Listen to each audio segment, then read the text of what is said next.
So over the next 20 minutes, I'm going to be talking about the subject of winning in e-commerce. And Richard, I think, described just how competitive it is out there and how hard it is just to get customers' attention, let alone convert them to checkout and get them to buy something.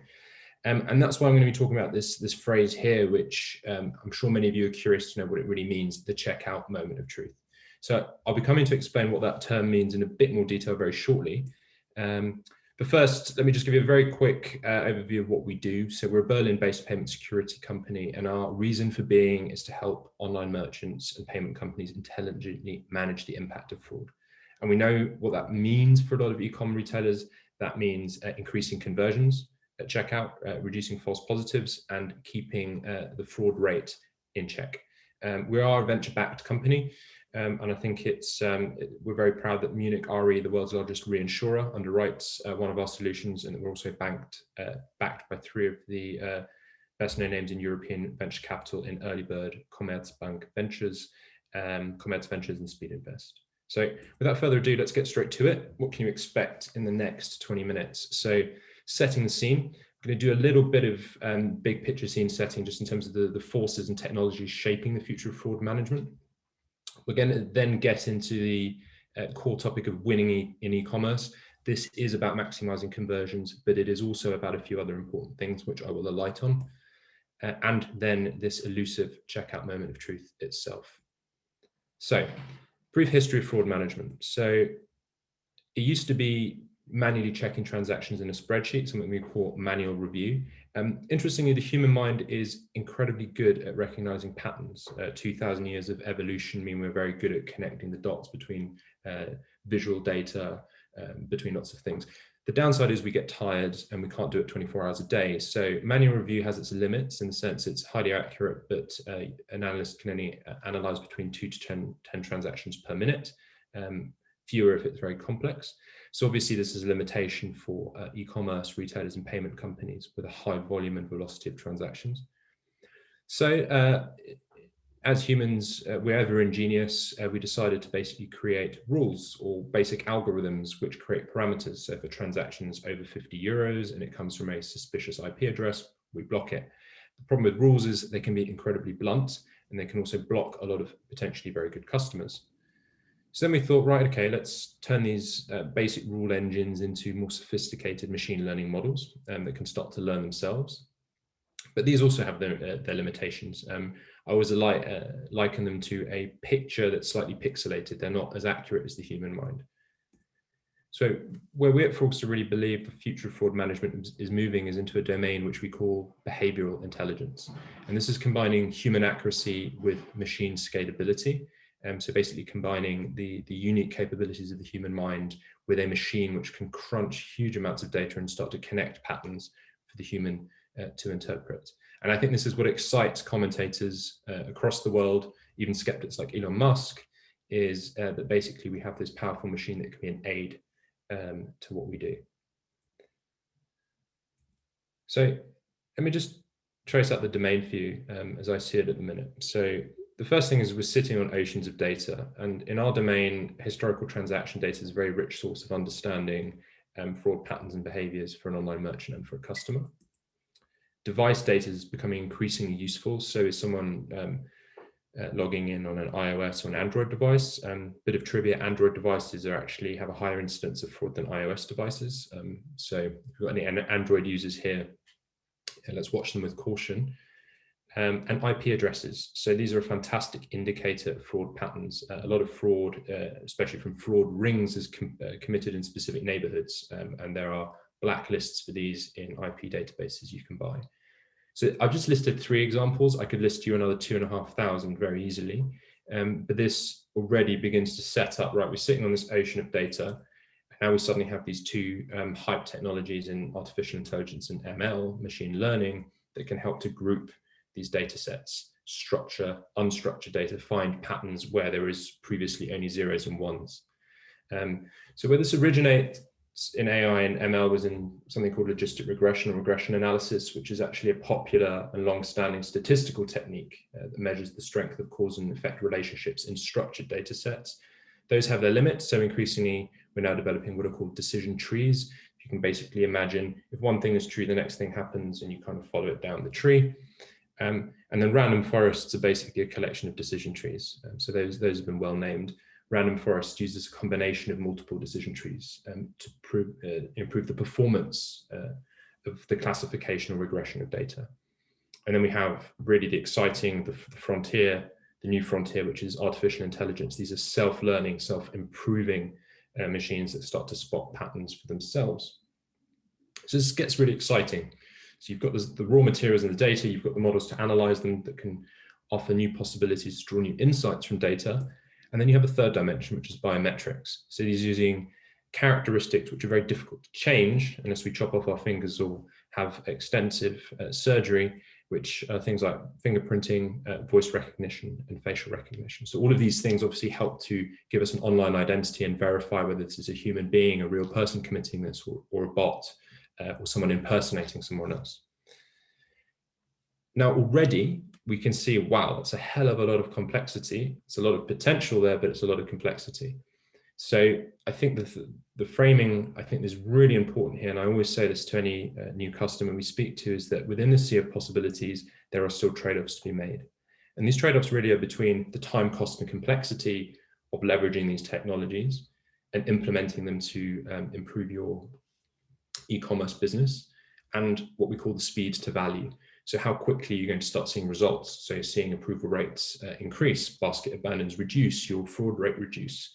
And I think this is a trade-off, and it can be very individual to certain businesses.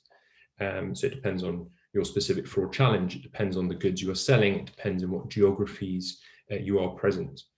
So I want us to just kind of keep this trade-off in mind. Because there's always a temptation to jump on the bandwagon of the latest technology and to subscribe to the promise of a vendor saying, I can track every data point across every part of the buyer journey. Fantastic, but you've got to ask yourself, what's the time cost to implement that and to maintain it ongoing? I would also ask the question, why is the vendor offering to do this? Is it that they can charge you for 5 API calls instead of 1? So there's a little bit of kind of business logic and being a smart buyer behind all of this as well. In essence, I'm a big fan of taking complexity and trying to simplify it. In essence, fraud management is still a balancing act. So on one hand, it's minimizing the cost of fraud. So shipping items that have been maybe bought on a stolen credit card and losing the value of that item, getting hit with chargebacks, all of that stuff, having an in-house operational team managing payment security, fraud, and risk. And then on the other hand, not blocking good customers. So these are people where a couple of characteristics don't match up and you block them because you think they're fraudulent, but they're not. And we'll come on to this one specifically in a minute, because this is actually the biggest value leakage in e-commerce globally, is false positives. And when you start to understand the numbers each year in dollar signs, it's frightening how much money goes missing or gets lost there. So let's just set up something here, which I think we're all going to be familiar with as online buyers. And I think many of us in the last 9 to 10 months have probably been buying more things online than ever before. So let's put ourselves in the shoes of a merchant selling something online. There's basically a number of steps any merchant is trying to get a customer to, or prospective customer to go through before they can even get them to buy something. The first is organic search, so SEO, search advertising, just to be present in the mind of the customer to get their attention. Once that happens, they click through, they get on your website, and they're confronted with a number of goods and possibilities. So it's having the right product selection, a slick user interface and user experience to get someone to add something to a basket, to then go to the payment method. And this is what we call the payment moment of truth. So why is it a moment of truth? Well, it's the moment at which a merchant either converts their customer and recognizes revenue from all that other, so if we just go back a minute, to all this other activity. So there's cost and effort associated with all of this. Imagine your marketing spend to be seen and to be heard. Imagine the money you spend on refining your product assortment and making sure your website is set up in such a way that someone finds the item they want and adds them. So you either win that customer, you recognize that revenue at that point in time, or you don't. You either meet the expectation of the customer, which are increasingly rising, so a very smooth, frictionless experience, one-click payment. And you either create an advocate for your product, so someone who says, oh, I bought on this store, it's fantastic, who becomes a net promoter, or someone who becomes a detractor.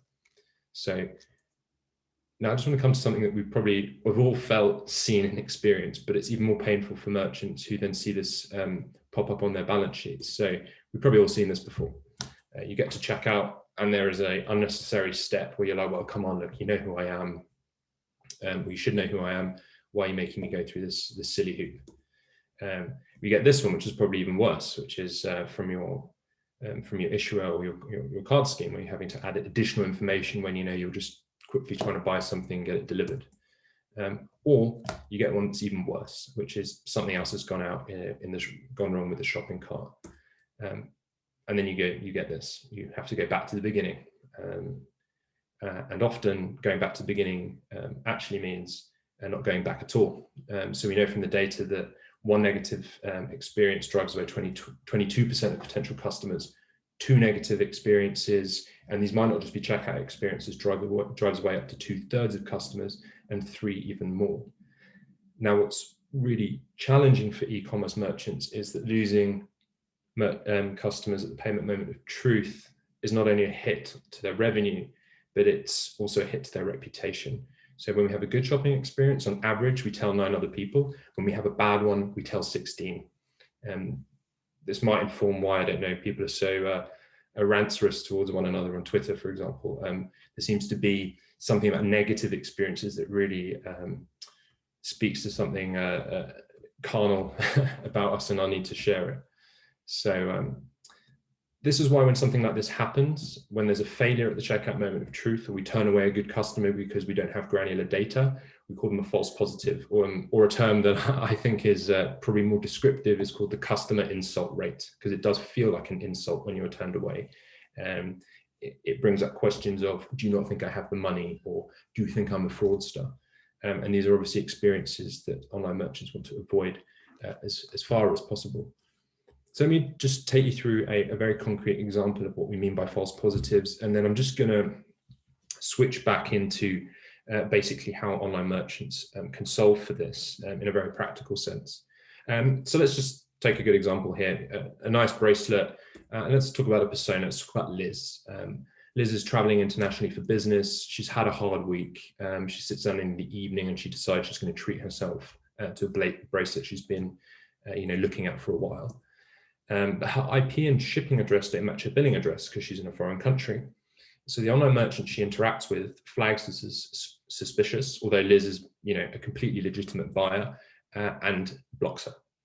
So suddenly, this retailer is foregoing potentially 260 euros and a high-value customer who potentially would have, repeat purchased from this store, simply because it didn't understand her lifestyle and behavior. It didn't understand that Liz travels often for business, and that she likes to purchase in this way. So this is a very rudimentary example, but there's lots of instances we see where a lack of granular understanding of the behavior of modern customers and not stitching together the data basically leads to these outcomes. And when this is translated into numbers, it gets pretty scary for e-commerce merchants. So 1 in 6 of all legitimate cardholders experienced a false positive or a decline last year because they were suspected of fraud. And 6 out of 10 of these customers will shop less or never return to a merchant that blocks their transaction. So I think this just really brings home why the checkout moment of truth and being incredibly accurate is so important and powerful a force in e-commerce. So if we kind of tally this up, this is revenue leakage the size of Austria. This costs e-commerce $450 billion per annum, or it's forecast to by the end of 2021. And we always like to put these numbers into GDP terms, just so we can actually comprehend just how big that is. As a percentage of a merchant's revenue, just 2 numbers maybe to keep in mind. Your fraud rate, let's say it's 1.5% to 2% of total revenues, is painful potentially, but it's manageable.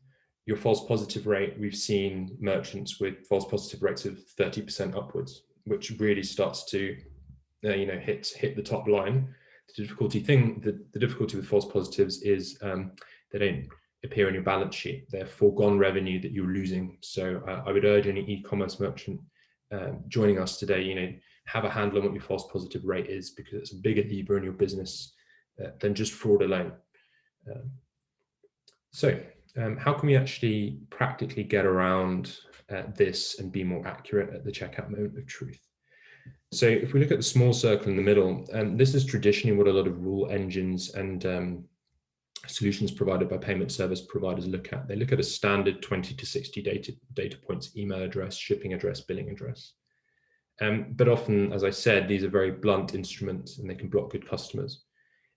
What we at Fraudster do is we enrich those standard data points with an additional 2,500 data points in real time or near real time, 0.13 milliseconds. And these might be behavioral indicators about someone's shopping and browsing behavior, things like IP address, historical transaction data, which our models interpret and score. Now, what that allows us to do is obviously be a lot more accurate and bring the false positive rate down, or as we like to talk about it, the approval rate, or how e-merchants might speak about it in terms of reducing basket abandons. So I'm just going to get geeky just for 1 minute. I promise I'm not going to get geeky for too long. Essentially, what we're trying to do here, and I've just shown as a diagram of 5 different models we've tested on historical data, is the further you can get to the top left of that picture, basically it means the more accurate you are.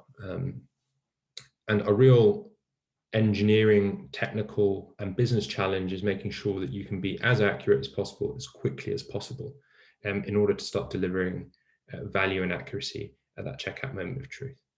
So whenever you speak to a fraud vendor or any partner, claiming their technology is the best, I think it's really important to understand on what basis they're achieving that. So if we were to look at this orange line here, that gets accurate really quickly because we tested this model, for example, with a fashion merchant built on data from other fashion merchants. So you basically supplement data from a network of merchants to understand what specific fraud trends they have. And even better, if you can get historical transaction analysis and historical transaction data from merchants, that obviously allows you to train your models a lot more quickly and get accurate more quickly. So you can go for all the bells and whistles, you can go for all the buzzwords, or you can take an intelligent approach to fraud management and understand what data points are really going to allow you to be accurate at this checkout moment of truth. And why the checkout moment of truth and not when someone just enters your website? Well, that's the business end of the transaction. That's where all this other work has already gone into it. So you really shouldn't be failing there. That's like a striker getting in front of an open goal and basically missing. So this is why, this is really where a lot of our research and development activity and a lot of our data science investment goes into. So I just basically, before I finish up, because I want to leave a bit of time for discussion, is supplement what I think here is a very numerative, very scientific way of looking at fraud management with something a lot more human and a lot more intuitive. And that's the following: that fraud management is a bit like machine-powered detective work in the modern age. So it's still about understanding relationships, but it's also about narrative. It's about telling a story about a specific transaction. So if we think back to Liz, we can tell a story about Liz's life. We can tell a story about her lifestyle. So, the fact she's an international businesswoman, that she travels with work frequently, and that as a result, some things aren't always going to be typical of, of the data we have. So the credit card details matching with with her shipping address. When we begin to understand that and can tell that story, we can start to understand a fraud score. So I've just given an example here of a fraud score. If we just see a number without context, 97, this is likely to be a highly fraudulent transaction. It's just a number, it's a black box. We don't know why that score is that number. If we can attach a narrative here like our dashboard does, it helps us to understand the reasons why, the causality, the connection. So we can see from this one here, in terms of the bars that are highlighted, that the geography and the location is contributing to that elevated score, the payment method is, and some customer specific behavior. And actually, really, that's why, in essence, I think our whole approach, why we exist as a company and how we offer value to our clients, is the mix of these two elements. It's the highly scientific and the leveraging of data and technology that's available with something that's more universal, which is this ability to connect and to tell a story. We often call this linking analysis or graph analysis. So hopefully that's been kind of, I know we've covered a lot in a very short period of time, but a quick overview of what we do and this idea of the payment moment of truth and why it's so important. And yeah, and if anyone wants to find out more, go on our website, book a demo. We're happy to show you more about our products, and also provide some consultation where you can talk to people who know far more about fraud. So that's it from me for now. Love to get to some questions, a bit of interaction if we can.